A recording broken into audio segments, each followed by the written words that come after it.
ఈ social media వచ్చింది. బాగుంటుంది అనుకున్నారు అందరూ. ఇప్పుడు సోషల్ మీడియా కాస్త యాంటీ సోషల్ మీడియాగా తయారైంది. అవి వినడానికి కూడా అసహ్యంగా రోత కలిగించే విధంగా, తాత్కాలిక ఆకర్షణతో నేను దగ్గరకు లాక్కునే విధంగా ఉన్నాయి సోషల్ మీడియా పోస్టులు కొన్ని. కానీ లోపలికి వెళితే దాంట్లో పసలేదు, లేదా దాంట్లో ద్వేషం కలిగించే మీడియా పోస్టులు పెడుతున్నారు.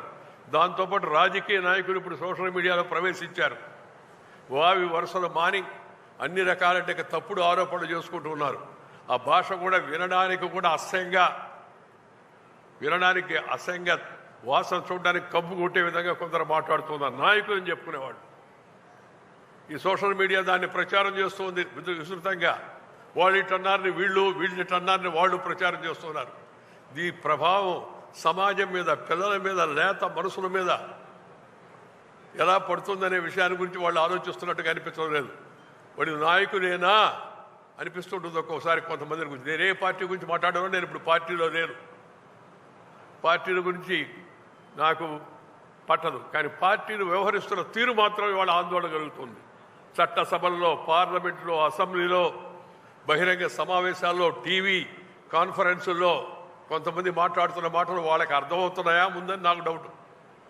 వాళ్ళు ఏం మాట్లాడుతున్నారో వాళ్ళకి తెలుస్తూ ఉందా? సమాజంలో వస్తున్న వికృత ధోరణులు, ఆఖరికి దేవుడితో కూడా, దైవ ప్రసాదంలో కూడా కల్తీ జరిగింది. దానికి ఎవరు బాధ్యులు, ఏంది, ఏం కలిపారా ఆ వివరాల్లో నేను పోవడంలే. అసలు కల్తీ జరిగిందనే విషయాన్ని జీర్ణించుకోవడం భగవంతుడి విషయంలో అంతకన్నా పాపాత్మ ఇంకేముంటుంది? అంతకన్నా ఇంకేముంటుంది? ఈ విపరీత ధోరణులు ఇవన్నీ ఈ యొక్క సోషల్ మీడియా కారణంగా మరింత ప్రచారం అవుతున్నాయి, మరింత చర్చనీయాంశం అవుతున్నాయి. వీటికి దూరంగా దీన్ని ఎలా అదుపు చేయాలి, కేంద్రము, రాష్ట్ర ప్రభుత్వాలు, సమాజంలో ఉన్న పెద్దలందరూ ఆలోచించి ఈ సోషల్ మీడియాను ఎలా ఒక పద్ధతిలో నడిపే విధంగా చూడాలని దానికి కావాల్సిన మార్గదర్శకాలు రూపొందించాలి. అవసరమైతే చట్టాలు కూడా సవరించాలి.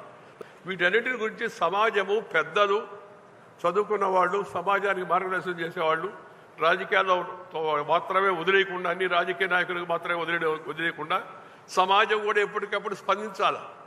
మంచి మాటలు చెప్పాలా. చెడు మాటలు చెప్పేవాళ్ళేమో ధైర్యంగా చెప్తున్నారు, అగ్రెసివ్గా. ప్రోగ్రెసివ్గా థింక్ చేసేవాళ్ళేమో మనకెందుకు అనవసరంగా దాని మీద వాళ్ళ జోలికి పోతే మనకేమన్నా అవుతుందేమో.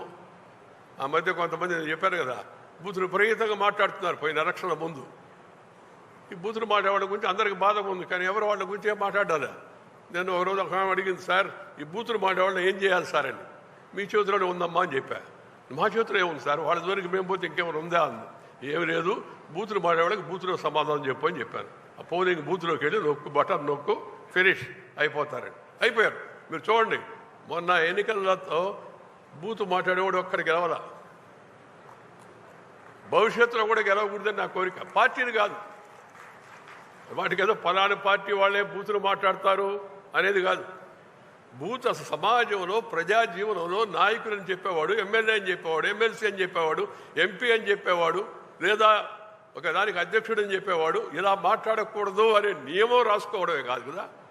వ్యవస్థలో అలాంటి వ్యక్తులను ప్రోత్సహించకూడదు, అలాంటి వాళ్ళని దరిచేరకూడదు, అలాంటి వాళ్ళు ఎలాంటి ఉత్సవాలకు పిలవకూడదు, ఎలాంటి కార్యక్రమాలకు పిలవకూడదు. అలాంటి వాళ్ళు ఎప్పుడైతే వాళ్ళ సమాజం బహిష్కరిస్తుందో అప్పుడు వాళ్ళు నోరు అదుపులో ఉంటారు అనే విషయాన్ని మనం గుర్తుపెట్టుకోవాలా, పార్టీలతో నిమిత్తం లేకుండా. నేను ఈ విషయం ఎంతో ఆవేదనతో చెప్తూ ఉన్నాను.